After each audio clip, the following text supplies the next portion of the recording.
Hi ಎಲ್ರಿಗೂ ನಮಸ್ಕಾರ. Vijayalakshmi study ಸರ್ಕಲ್ಗೆ ತಮಗೆಲ್ಲರಿಗೂ ಸ್ವಾಗತ. ಇವತ್ತಿನ ಪ್ರಶ್ನೋತ್ತರಗಳನ್ನು ನೋಡೋಣ. ಮೊದಲನೇ ಪ್ರಶ್ನೆ ನೋಡಿ ಹೀಗಿದೆ. ಈ ಪ್ರಶ್ನೆ ಎಲ್ಲ ಹಿಂದಿನ ಪ್ರಶ್ನೋತ್ತರಗಳಲ್ಲಿ ಬಂದಂತಹ ಪ್ರಶ್ನೆಗಳಾಗಿವೆ, ಹಿಂದಿನ ಎಕ್ಸಾಮ್ಸಲ್ಲಿ ಬಂದಂಥ ಪ್ರಶ್ನೆಗಳಾಗಿವೆ. ಮೊದಲನೇ ಪ್ರಶ್ನೆ ಹೀಗಿದೆ: ಅನುಭವದ ಮೂಲಕ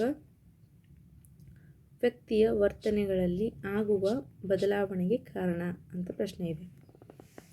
ಆಪ್ಷನ್ ಎ ಕಲಿಕೆ, ಆಪ್ಷನ್ ಬಿ ಬೋಧನೆ, ಆಪ್ಷನ್ ಸಿ ತರಬೇತಿ, ಆಪ್ಷನ್ ಡಿ ಪರೀಕ್ಷೆ ಅಂತ ಆಪ್ಷನ್ಸ್ ಇವೆ.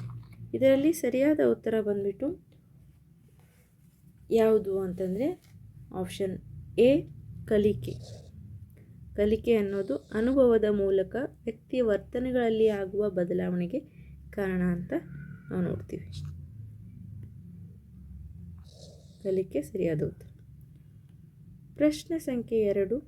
ಪ್ರಶ್ನೆ ನೋಡಿ ಹೀಗಿದೆ: ಪರಿಪಕ್ವತೆಯು ಇದರ ನೈಸರ್ಗಿಕ ಪ್ರಕ್ರಿಯೆಯಾಗಿದೆ.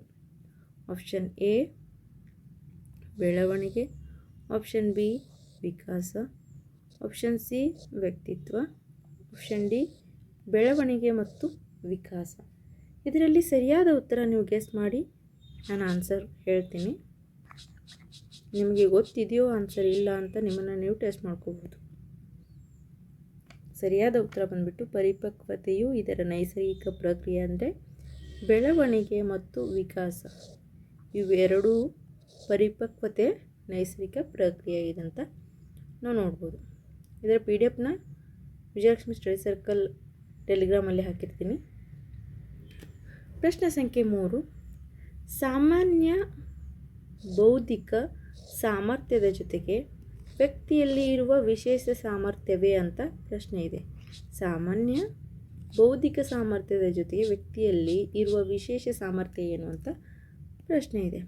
ಆಪ್ಷನ್ ನೋಡಿ: ಎ ಅವಧಾನ, ಆಪ್ಷನ್ ಬಿ ಮನೋಭಾವ, ಆಪ್ಷನ್ ಸಿ ಅಭಿಕ್ಷಮತೆ, ಆಪ್ಷನ್ ಡಿ ಆಸಕ್ತಿ.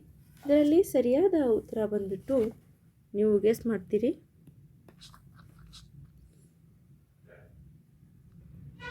ಸರಿಯಾದ ಉತ್ತರ ಬಂದ್ಬಿಟ್ಟು ಆಪ್ಷನ್ ಸಿ ಅಭಿಕ್ಷಮತೆ. ಸಾಮಾನ್ಯ ಬೌದ್ಧಿಕ ಸಾಮರ್ಥ್ಯದ ಜೊತೆಗೆ ವ್ಯಕ್ತಿಯಲ್ಲಿರುವ ವಿಶೇಷ ಸಾಮರ್ಥ್ಯ ಅಂದರೆ ಅಭಿಕ್ಷಮತೆಯಾಗಿದೆ. ಇನ್ನು ಮುಂದಿನ ಪ್ರಶ್ನೆ ಸಂಖ್ಯೆ 4. ಪ್ರಶ್ನೆ ಹೀಗಿದೆ: ಡಿಸ್ಲೆಕ್ಸಿಯಾ ಈ ಸಾಮರ್ಥ್ಯದ ಕಲಿಕಾ ನ್ಯೂನತೆ ಆಗಿದೆ. ಡಿಸ್ಲೆಕ್ಸಿಯಾಯು ಈ ಸಾಮರ್ಥ್ಯದ ಕಲಿಕಾ ನ್ಯೂನತೆ ಆಗಿದೆ. ಯಾವ ಸಾಮರ್ಥ್ಯದ? ಆಪ್ಷನ್ ಎ ಬರವಣಿಗೆ, ಆಪ್ಷನ್ ಬಿ ಓದುವುದು, ಆಪ್ಷನ್ ಸಿ ಉಚ್ಚಾರಣೆ, ಆಪ್ಷನ್ ಡಿ ದೃಷ್ಟೀಕರಿಸುವುದು. ಯಾವುದರ ಕೊರತೆಯಾಗಿದೆ ಡಿಸ್ಲೆಕ್ಸಿಯಾ ಅಂತಂದರೆ ಸರಿಯಾದ ಉತ್ತರ ಬಂದ್ಬಿಟ್ಟು ಆಪ್ಷನ್ ಬಿ ಓದುವುದು. ಡಿಸ್ಲೆಕ್ಸಿಯಾ ಈ ಸಾಮರ್ಥ್ಯದ ಕಲಿಕಾ ನ್ಯೂನತೆ ಅಂದರೆ ಓದುವುದರಲ್ಲಿ ಪ್ರಾಬ್ಲಮ್ ಇರುತ್ತೆ. ಪ್ರಶ್ನೆ ಸಂಖ್ಯೆ 5. ವಿಕಾಸ ಎಂದರೆ ಅಂತ ಪ್ರಶ್ನೆ ಇದೆ. ಆಪ್ಷನ್ ಎ ಗುಣಾತ್ಮಕ ಬದಲಾವಣೆ, ಆಪ್ಷನ್ ಬಿ ಪರಿಮಾಣಾತ್ಮಕ ಬದಲಾವಣೆ, ಆಪ್ಷನ್ ಸಿ ಗುಣಾತ್ಮಕ ಮತ್ತು ಪರಿಮಾಣಾತ್ಮಕ ಬದಲಾವಣೆ, ಆಪ್ಷನ್ ಡಿ ಭೌತಿಕ ಬದಲಾವಣೆ. ಇದರಲ್ಲಿ ಸರಿಯಾದ ಉತ್ತರ ಬಂದ್ಬಿಟ್ಟು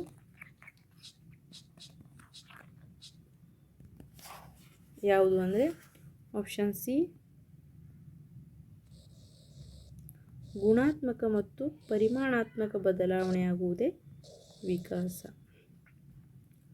ಪ್ರಶ್ನೆ ಸಂಖ್ಯೆ 6. ಪ್ರಶ್ನೆ ಹೀಗಿದೆ: ವ್ಯಕ್ತಿಯಲ್ಲಿನ ವರ್ತನೆಗಳನ್ನು ಹೆಚ್ಚಿಸುವಂತೆ ಅಥವಾ ಕಡಿಮೆ ಮಾಡಲು ಪ್ರಸ್ತುತಪಡಿಸುವ ಪ್ರಚೋದನೆ ಯಾವುದು?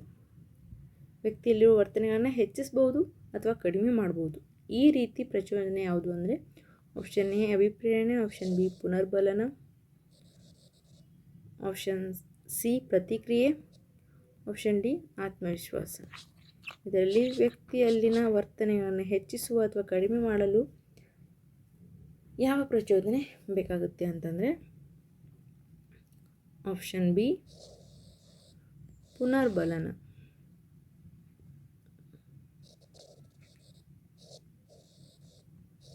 ಪುನರ್ಬಲನ. ಇದು ಸರಿಯಾದ ಉತ್ತರವಾಗಿದೆ. ಇನ್ನು ಮುಂದಿನ ಪ್ರಶ್ನೆ, 7ನೇ ಪ್ರಶ್ನೆ ಹೀಗಿದೆ.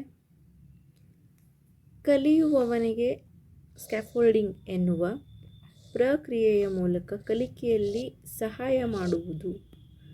ಕಲಿಯುವವನಿಗೆ ಸ್ಕ್ಯಾಫೋಲ್ಡಿಂಗ್ ಎನ್ನುವ ಪ್ರಕ್ರಿಯೆಯ ಮೂಲಕ ಕಲಿಕೆಗೆ ಸಹಾಯ ಮಾಡುವುದು ಯಾವುದು ಅಂತ ಪ್ರಶ್ನೆ ಇದೆ.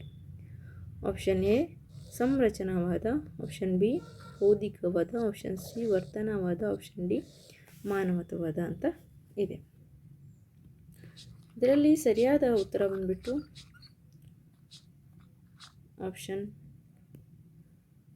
ಬಿ ಬೌದ್ಧಿಕವಾದ ಕಲಿಯುವವನಿಗೆ ಸ್ಕ್ಯಾಫೋಲ್ಡಿಂಗ್ ಎನ್ನುವ ಪ್ರಕ್ರಿಯೆಯ ಮೂಲಕ ಕಲಿಕೆಯಲ್ಲಿ ಸಹಾಯ ಮಾಡುತ್ತೆ ಅಂತ ಹೇಳ್ತಾರೆ. ಇನ್ನು 8ನೇ ಪ್ರಶ್ನೆ ಹೀಗಿದೆ. ಬುದ್ಧಿಶಕ್ತಿಯ ಬಹುಅಂಶ ಸಿದ್ಧಾಂತವನ್ನು ಮಂಡಿಸಿದವರು ಯಾರು? ಬುದ್ಧಿಶಕ್ತಿಯ ಬಹುಅಂಶ ಸಿದ್ಧಾಂತವನ್ನು ಮಂಡಿಸಿದವರು ಯಾರು ಅಂತ ಪ್ರಶ್ನೆ ಇದೆ. Option A Thurstone, option B Guilford, option C Terman, option D Taylor ಅಂತ ಇದೆ. ಇದರಲ್ಲಿ ಸರಿಯಾದ ಉತ್ತರ ಬಂದ್ಬಿಟ್ಟು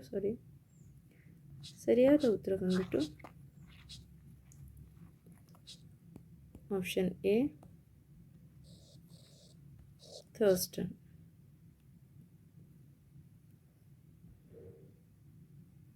ಆಪ್ಷನ್ ಎ ಥರ್ಸ್ಟನ್ ಅವರು ಬುದ್ಧಿಶಕ್ತಿಯ ಬಹುಅಂಶ ಸಿದ್ಧಾಂತವನ್ನು ಮಂಡಿಸಿದವರು ಅಂತ ನೋಡ್ತೀವಿ.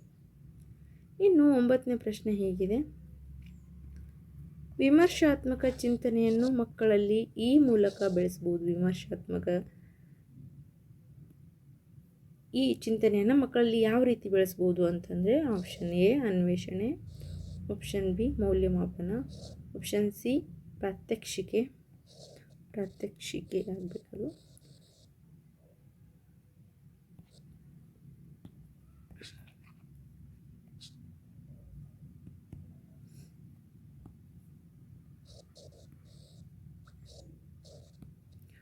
Option D ದೃಷ್ಟಾಂತೀಕರಿಸುವುದು.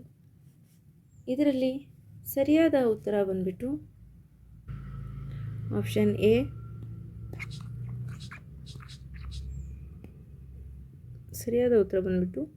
ಆಪ್ಷನ್ ಎ ಅನ್ವೇಷಣೆಯ ಮೂಲಕ ಚಿಂತನೆಯನ್ನು ಮಕ್ಕಳಲ್ಲಿ ಹೆಚ್ಚಿಗಾಗಿ ಬೆಳೆಸಬಹುದು. ಪ್ರಶ್ನೆ ಸಂಖ್ಯೆ 10 ಪ್ರಶ್ನೆ ಹೀಗಿದೆ. ಕಲಿಕೆ ಮೇಲೆ ಪ್ರಭಾವ ಬೀರುವ ಪ್ರಮುಖವಾದ ಸಾಮಾಜಿಕ ಅಂಶ ಯಾವುದು ಅಂತ ಕೇಳಿದ್ದಾರೆ. ಕಲಿಕೆಯ ಮೇಲೆ ಪ್ರಭಾವ ಬೀರುವ ಪ್ರಮುಖವಾದಂತಹ ಸಾಮಾಜಿಕ ಅಂಶ ಯಾವುದು ಅಂತ ಕೇಳಿದ್ದಾರೆ. ಆಪ್ಷನ್ 1 ಹೀಗಿದೆ, ಶಾಲೆಯ ಪರಿಸರ. ಆಪ್ಷನ್ 2 ಅಥವಾ ಬಿ ಗೃಹ ಪರಿಸರ. ಆಪ್ಷನ್ ಸಿ ಶಾಲೆ ಮತ್ತು ಗೃಹ ಪರಿಸರ. ಆಪ್ಷನ್ ಡಿ ಶಾಲೆ ಮತ್ತು ಮಾಧ್ಯಮ. ಇದರಲ್ಲಿ ಯಾವುದು ಸರಿಯಾದ ಉತ್ತರ ಅಂದರೆ ಕಲಿಕೆ ಮೇಲೆ ಪ್ರಭಾವ ಸಾಮಾಜಿಕ ಅಂಶ ಅಂತಂದರೆ ಪ್ರಮುಖವಾಗಿ ಆಪ್ಷನ್ ಸಿ ಶಾಲೆ ಮತ್ತು ಗೃಹ ಪರಿಸರ ಅನ್ನೋದು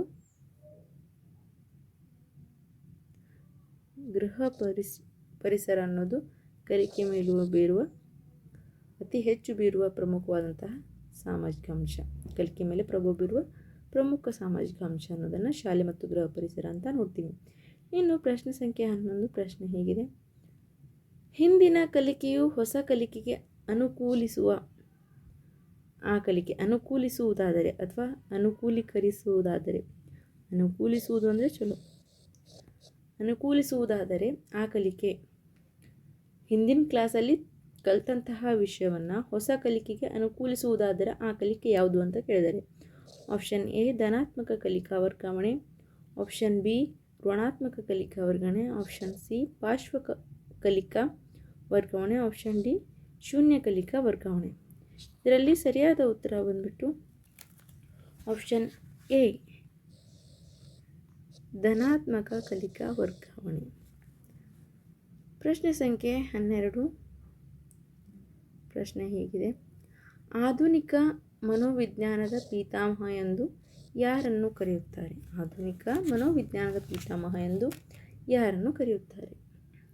option 1 Titchener E V. Option 2 Wilhelm Wundt. Option C J C. Bruner. Option D Jean ಪಿಯಾಜೆ. ಇದರಲ್ಲಿ ಸರಿಯಾದ ಉತ್ತರ ಬಂದುಬಿಟ್ಟು ಆಪ್ಷನ್ ಬಿ ವಿಲ್ಹೆಲ್ಮ್ ವೂಂಟ್.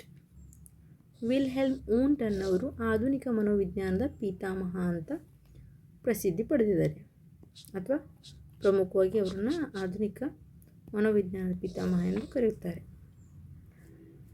ಇನ್ನು 13ನೇ ಪ್ರಶ್ನೆ ಹೇಗಿದೆ? ಮನೋವಿಶ್ಲೇಷಣಾ ಸಿದ್ಧಾಂತವನ್ನು ಪ್ರತಿಪಾದಿಸಿದವರು ಯಾರು? ಮನೋವಿಶ್ಲೇಷಣಾ ಸಿದ್ಧಾಂತವನ್ನು ಪ್ರತಿಪಾದಿಸಿದವರು ಯಾರು ಅಂತ ಪ್ರಶ್ನೆ ಇದೆ. ಇನ್ನು option 1 Watson. Option B Alfred Binet. Option C Jean ಪಿಯಾಜೆ. Option D Sigmund Freud. ಮನೋವಿಶ್ಲೇಷಣಾ ಸಿದ್ಧಾಂತದ ಪ್ರತಿಪಾದಕರು ಅಂದರೆ ಆಪ್ಷನ್ ಡಿ ಸಿಗ್ಮಂಡ್ ಫ್ರಾಯ್ಡ್ ಅವರು ಮನೋವಿಶ್ಲೇಷಣಾ ಸಿದ್ಧಾಂತದ ಪಿತಾಮಹರು ಅಥವಾ ಪ್ರತಿಪಾದಿಸಿದವರು ಆಗ್ತಾರೆ. ಫ್ರಾಯ್ಡ್.